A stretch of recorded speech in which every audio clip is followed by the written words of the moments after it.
कभी कभी जिंदगी इतनी उलझी होती है कि समझ नहीं आता कि किस मोड़ पर सब कुछ गलत हो गया। और शायद अर्चना रेड्डी की कहानी भी कुछ ऐसी ही है, जहाँ धोखा किसी और से नहीं, अपने चाहने वालों से मिला। हेलो, मैं हूं वेनम पाए ए विकी और आप सुन रहे हैं द शॉकिंग केस ऑफ अर्चना रेड्डी।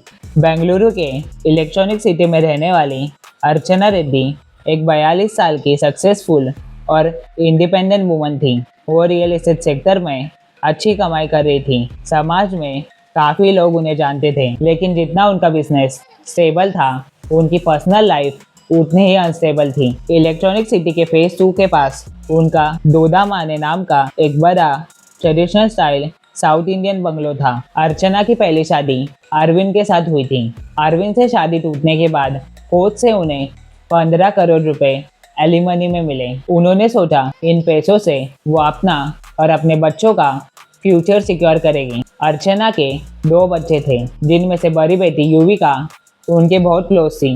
युविका लगभग 20-21 साल की थी, स्मार्ट, कॉन्फिडेंट और जिद्दी, जो अपने बीकॉम के फाइनल ईयर में थी। वो अपने माँ के डिसीजंस को लेकर बहुत सेंसिटिव थी और ये बात आगे चलकर इस कहानी का सबसे डेंजरस ट्विस्ट बनने वाली थी। अर्चना एक स्ट्रॉन्ग और इंडिपेंडेंट सिंगल मदर थी।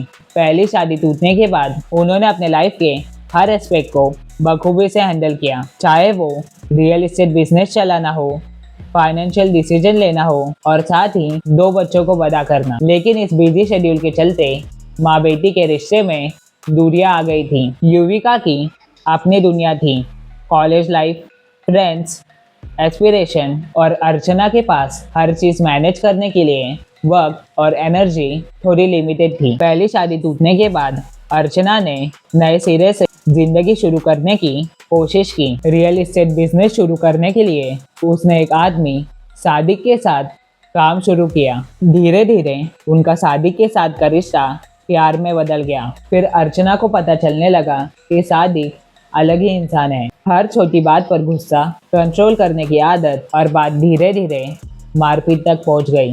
सादिक अर्चना को हैरेस करता था। तब अर्चना ने फैसला किया इस रिश्ते से बाहर निकलने का, और वही उसके लाइफ में एक नया चेहरा आया, नवीन, जो बाय प्रोफेशन एक जिम ट्रेनर था। उसके साथ अर्चना ने नए सपने देखे और सोचा कि शायद अब सब ठीक होगा। नवीन एक लोकल जिम में ट्रेनर और part time real estate broker था। जिम में जिन लोगों से उसका इंटरेक्शन था, उन्होंने उसे फ्रेंडली, हेल्पफुल और वेल स्पोकन बताया था। दूसरी तरफ अर्चना इमोशनली अनस्टेबल थी, इसलिए अरविंद से डिवोर्स और सादिक के साथ ब्रेकअप होने के बाद भी वो नवीन में अपनी स्टेबिलिटी ढूंढ रही थी। अर्चना के लिए नवीन एक लाइफ सपोर्ट, एक नई शुरुआत बन गया था।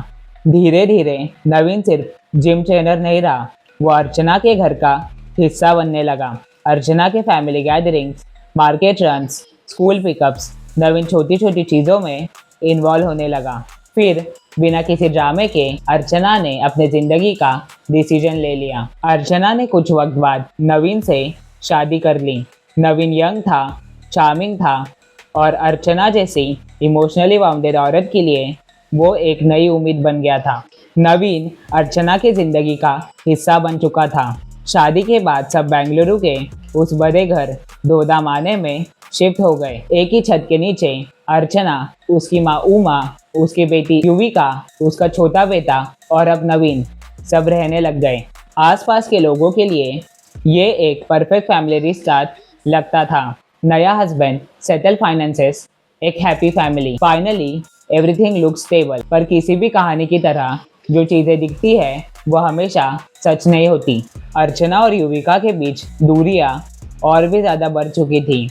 नवीन की प्रेजेंस माँ बेटी के इक्वेशन को डिस्टर्ब कर रही थी और घर का एटमॉस्फेयर अंदर ही अंदर चेंज हो रहा था। ऊपर से सब नॉर्मल लगता था, लेकिन उनके घर के अंदर का माहौल बदल गया था और अर्चना को पता भी नहीं था कि उसके ही घर में एक ऐसी सच्चाई छुपी थी जो उसकी पूरी जिंदगी को हिलाकर रख देगी। नवीन घर का हिस्सा बन चुका था, पर धीरे धीरे युविका के आसपास उसकी प्रेजेंस और युविका के साथ उसका कनेक्शन अलग तरह से ग्रो कर रहा था। कॉलेज से आने जाने में नवीन उसकी हेल्प करता था, कभी जिमिंग के टिप्स देता, कभी डाइट प्लान्स बनाता और फिर बिना किसी को समझ आए दोनों के बीच बातें बढ़ने लगी। शुरू शुरू में सब नॉर्मल लगता था, एक फ्रेंडली इक्वेशन। पर फिर युविका का बिहेवियर बदलने लगा। नवीन को लेकर वो ज़्यादा पॉजिटिव हो गई। युविका अपना फ़ोन लॉक रखने लगी और अर्चना की तरफ उसका एटीट्यूड हार्श हो गया।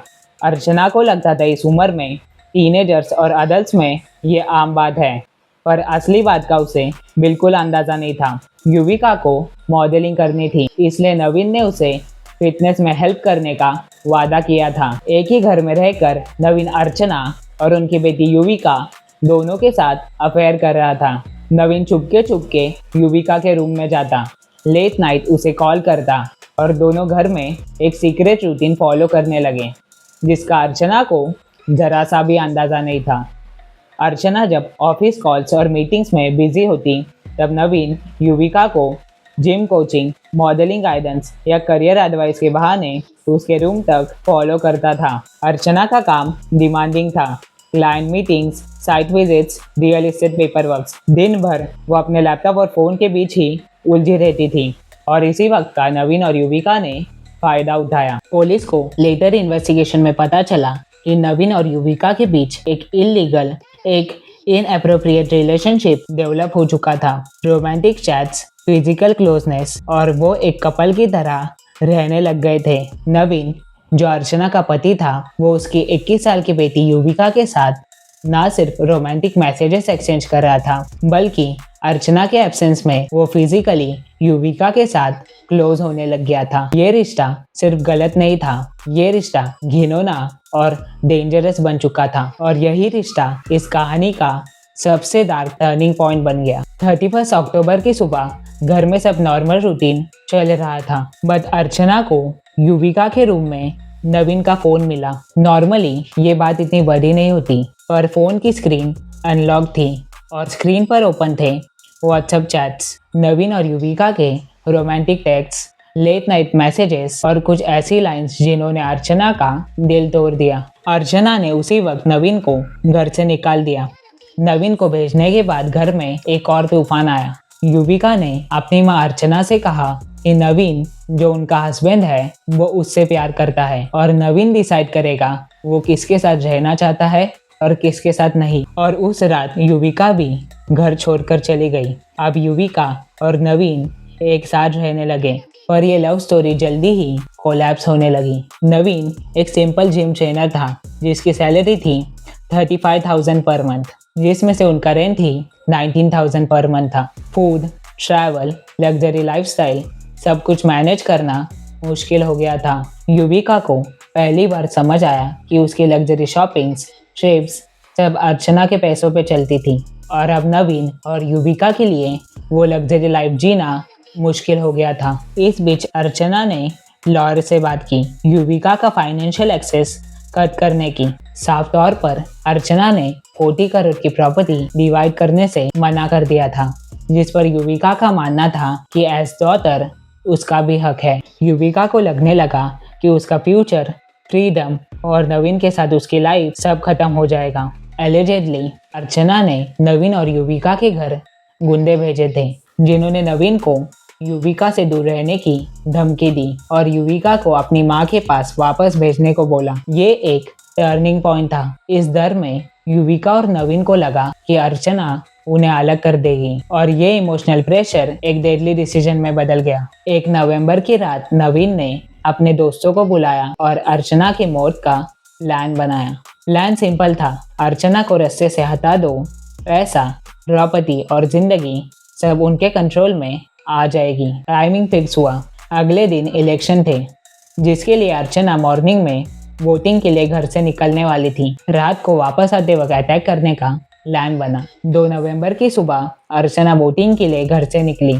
रात को वोटिंग करके वापस आते वक्त इलेक्ट्रॉनिक सिटी के होशू रोड पर एक ऑटो और एक स्कूटर खड़ा था। अंदर थे नवीन और उसके दोस्त। जैसे ही अर्चना की इनोवा वहां से गुजरी, नवीन ने इनोवा को ब्लॉक कर अटैक कर दिया। मशेटी से अर्चना को अपने छोटे बेटे के सामने ही स्टैब किया गया। रात के वक्त नवीन और उसके दोस्तों ने बेरहमी से अर्चना को मार दिया। वो सीन पूरा बेंगलुरु कभी नहीं भूल पाएगा। पुलिस को अगले दिन इस इंसिडेंट की रिकॉर्डिंग मिली। नवीन और उसके दोस्तों को पकड़ लिया गया। युविका को मर्डर की प्लानिंग के लिए अरेस्ट किया गया और ये पूरा केस कर्नाटका का सबसे डिस्टर्बिंग फैमिली क्राइम केस बन गया। एक माँ जो अपने बच्चों के लिए सब कुछ करती है, उन्हें अपने ही घर में सबसे बड़ा धोखा मिला। ये था द शॉकिंग केस ऑफ अर्चना रेड्डी। एक कहानी जिसमें प्यार, धोखा, मैनिपुलेशन सब कुछ था, पर इंसानियत कहीं खो गई थी।